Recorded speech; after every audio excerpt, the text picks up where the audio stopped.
Yep, this is me. I'm attempting to run around an entire country with a hearty 10 months of training under my running belt. Just 2 months ago, I ran my first marathon, which just about killed me. And now I'm running an unsanctioned 50-miler in 78% humidity, 87 degrees, with a 24-mile-an-hour headwind. While those conditions are less than ideal, I've been dreaming of this exact moment for almost 10 years. But why? Well, that deserves an introduction. This is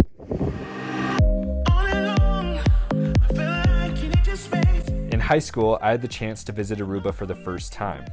Its mere 70 square miles is home to some of the most beautiful beaches, people, landmarks, and wildlife. Well, maybe not the wild dogs, but we'll get to that later. When I first visited Aruba, I was a hurdler on my high school track team, and obviously completely yoked. When I heard the island was 50 miles around, I thought, I could run that. Almost 10 years later, I started my training and booked a trip to Aruba with my family to make my official attempt on December 1st, 2023. We landed a few days before to give me a chance to familiarize myself with this one happy island. We enjoyed some massive avocados, lizards by our pool, and the highlight was having our little baby in the ocean for his first time. Despite soaking in all the beauty, race day was rapidly approaching, and so were all the problems I knew I'd be facing. And boy, were they problems. First off, I'm a type 1 diabetic. And while everything I believe in tells me that diabetes shouldn't hold me back from doing crazy stuff like running around a country, there are definitely some inconveniences when it comes to not dying. So I wear a continuous glucose monitor on my arm which tells me my blood sugar every 5 minutes. Just to be safe, I put on a brand new CGM right before my race and even brought a manual blood sugar testing kit if my CGM died on me. I also did my best to prepare with proper nutrition and plenty of carbs in case of a serious low. If I didn't watch them carefully, bad blood sugars could end my run in a matter of minutes, and all my hard work would be for nothing. My second big problem is the conditions. Aruba is always hot, always humid, and always windy. So I needed to time my run to hopefully mitigate the sweating, swelling, chafing, and dehydration that accompany those. Now this run should take me anywhere from 12 to 15 hours to complete, which means the only way to avoid the blazing sun or insane humidity is to run all night. Normally, I wouldn't be scared of a little night running, but 13 hours around a foreign island with little to no cell service, limited hospitals, and some slightly, let's just say, sketchy areas just didn't sound like a good idea. Instead, I decided to start running late in the afternoon when the temperature was highest but the humidity was lowest. If everything went according to plan, I would be out of any sketchy areas before it got too late, and I would finish up early in the morning. Thirdly, I needed access to 50 miles worth of fuel and hydration, but I didn't want to carry all that. Since this isn't a sanctioned event where cups of Gatorade and sticks of Vaseline are being thrown at you every 3 miles, I needed to refuel at strategic times. The original plan was to carry 12 miles worth of supplies in a pack and have 4 drop bags throughout the run. Luckily, my family wanted to support me, and they agreed to meet me at a few points around the island to bring fuel, water, socks, or anything else I needed.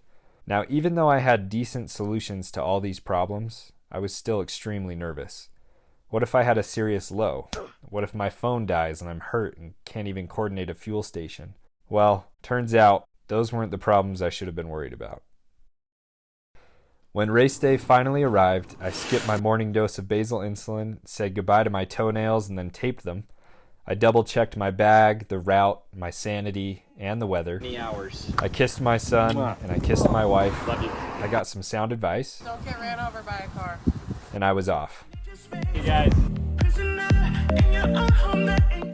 Once I started running, I felt incredible. It was like every second, every minute of all my training was compiled into this one moment. Yes, it was hot. Yes, it was humid. Yes, it was windy. But I was running. There was no more waiting. There was no more anxiety. I was running around Aruba. The first mile was a little quick, but I blame that on a whole year's worth of nerves I had to shake out. After that, I got into a nice pace, and after shaking out the nerves and soaking in the beautiful view that I was running with, I was able to start recording some very windy vlogs and enjoying every second of this run.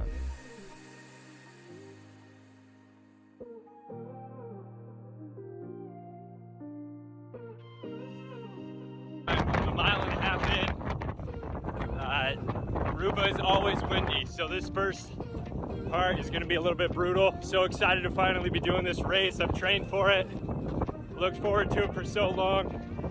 This is a beautiful island. 48 left. I just wanted on record that it's only mile 2, but I've thought about quitting like way too many times. So we're pushing through. The rocks are way cool. It's hot, it's windy as all get out. But this is easily my favorite run of all time. I knew 50 miles was a long time, but when I look over there and see where I'm going, I think it gets even longer.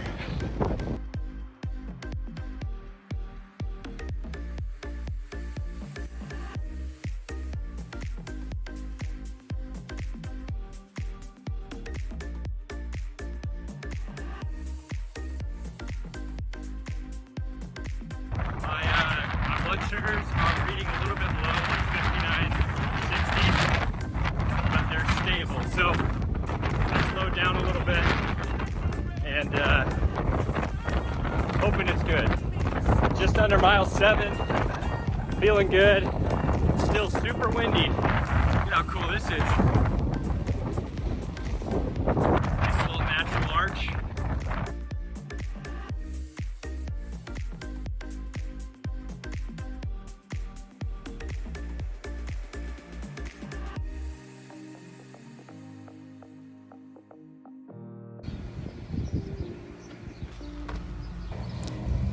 We're at mile like 10.5.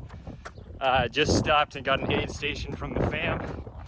Refilled my water and have another few miles before the next aid station. Just got attacked by my first dog. Thankfully nothing bad happened. This place is truly otherworldly. Have you ever seen a mountain of cactus before? Or cacti, sorry. Oh, yeah. Here's some dogs. You would think they would make me run faster, but that's just not a good move. All right, we just ran a half here in Aruba. It's a little bit sad that that's only a quarter of the way, but we're doing good. This is such a beautiful island. It's crazy cool scenery, and it's been awesome so far. Let's get to the end. I don't think I can go through the national park if there's gonna be this many dogs. So we might need to change plans. Originally I was gonna cut through the national park and go all the way to the east side of the island. The only problem is I don't have cell service, and it's killing me because, I don't know, if you want to do the full run around Aruba, you need to go all the way around the island, right? But I look at it and the sun's about to set, and with diabetes, the last thing I want is to have a serious low or something go wrong and then not be able to contact anyone I need. If I'm in the middle of a park at night, it's gonna be really hard to find me. So we're gonna do a tactical change of plans. I'm gonna cut back down to the south end of the island and run all the way east, and then go back, and we'll see. It'll still be 50 miles, and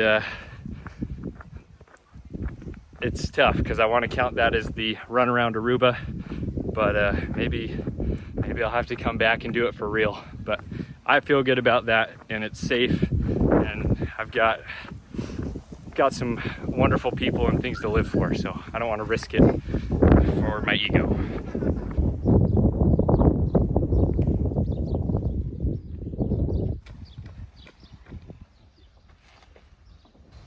Tactical decision.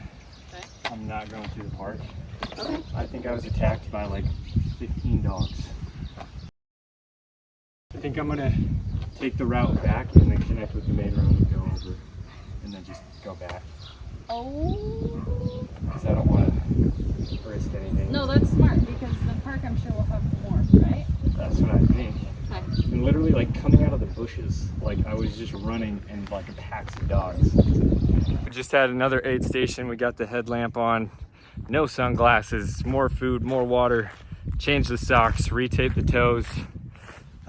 Probably should have gotten all that on film, but here we are. And we're here mile 14 and change, so got a 10-mile leg coming up. Changed the route and it's telling me to go down that. Much as I'm down, I can't do it. So I totally got turned around, went in the wrong direction, and realized it. I think it was only like a half mile in, but something about knowing that, I don't know, you didn't have room to afford mistakes just makes it that much worse. So taking a breather, trying to get my mind back, and here we go. All right, we are a third of the way through. Definitely feeling it. This is no joke. Time to turn the headlamp on and get to the night running one by one. All right, we're at mile 17.5. I'm sorry, I'm on a busy road.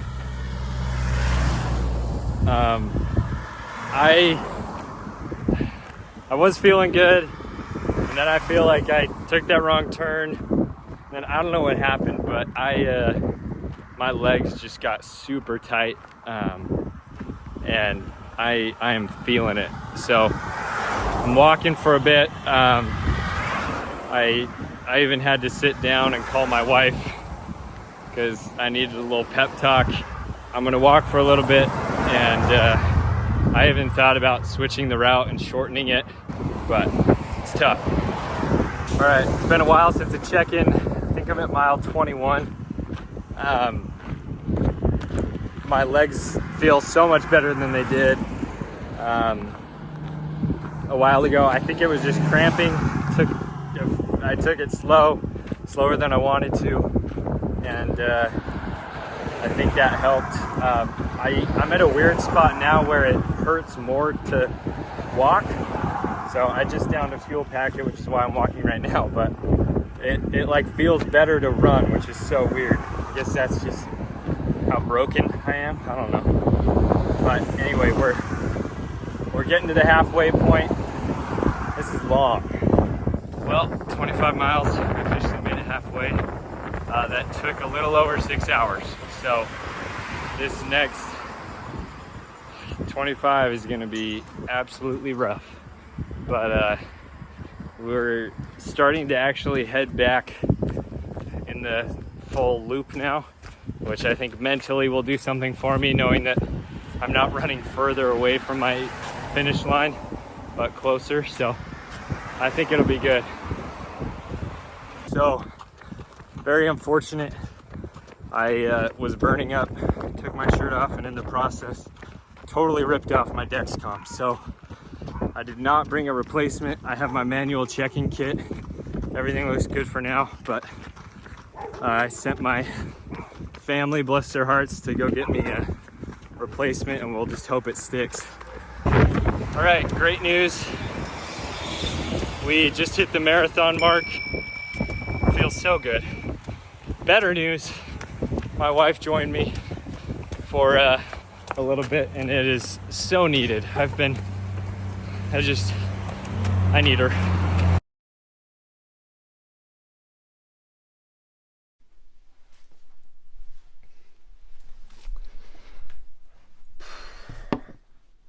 That was the last clip I got of this run. Right after my wife and I hit the marathon mark, we met up with my family. I got my pack back, and my wife went with them, and I started off to run alone again. A few seconds later, I hear someone coming up behind me and turn around to see my wife. And she basically demanded that I give her my pack She was running with me, and we were going to finish this thing. So, knowing better than to say no to my wife, I said yes, and we started running. Now, my body was already drained. I wanted to stop mile 2, but my body was done at mile 18. I felt like my legs just had no juice, and every step hurt. So when my wife and I started running again, it was only a few minutes before I just started feeling it. And despite the angelic company that was running beside me, I couldn't keep the negative thoughts of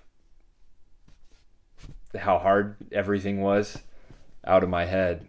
And all of the sudden, everything just kind of hit. And I think subconsciously, I finally admitted to myself that I didn't have it in me to finish this thing. I recognized how tired my body was, and was in serious pain. And I collapsed right there and just started crying my eyes out. And I'm not normally a crier, but I was bawling pretty hard, and I was just done. My biggest regret of this whole experience was not capturing what happened next. There I was on some random road in the middle of an island 3,000 miles from home. I was soaked in sweat and tears. My feet were bloody and swollen. I'd flown all this way and trained all this time, and I just felt like I couldn't go another step. So in what probably was the closest thing to Sam picking up Frodo, my wife helps me to my feet, and with my arm around her, she gets me moving. And I'm crying so hard I can't even see. Every step hurts like nothing else. But she manages to get us both another 8 miles. And that was with me stopping every quarter mile, and that might be generous, to rest. And we had to massage my legs so that I could feel them again. And we just kept doing this over and over, and she would talk me through it and say, we can do this. And I was just crying pretty much the whole time. I don't think I've ever cried that much in my life. And after those 8 miles, at mile 34 and a half, I was finally in so much pain that we called it. And that's where it stopped. Running around Aruba has been a dream of mine for more than 10 years. In preparing for this run, I knew full well it was going to push me past my limits physically and mentally. I just had no idea how much. In just the first 17 miles, I battled temperatures and humidity I've never run in, wild dogs chasing me, blood sugar swings, and unexpected hills that totaled 10,000 feet of up and down. My body was drained and I was only a third of the way in. With every aching step, I had to ask myself, why? Why was I doing this? That answer wasn't merely to add a check to my bucket list. It wasn't for my ego, it wasn't for show. It was because I didn't know if I could do it. I'm just some dude with type 1 diabetes trying to prove you can do something you thought was impossible. What I learned surprised me, and it's an experience that I will remember forever. So do I see this run as a failure? Yeah. I didn't reach my goal. But if you hit all your goals the first time, I don't know if you're ever really pushing your limits. Am I proud of this run? Yeah, I pushed myself more than I ever have. And even with a full-time job, my wife and I having our first baby, and having every excuse in the world to not do this, I gave it my best shot. Am I married to the most beautiful and supportive woman? Yes. Will I come back one day to finish this thing? Absolutely.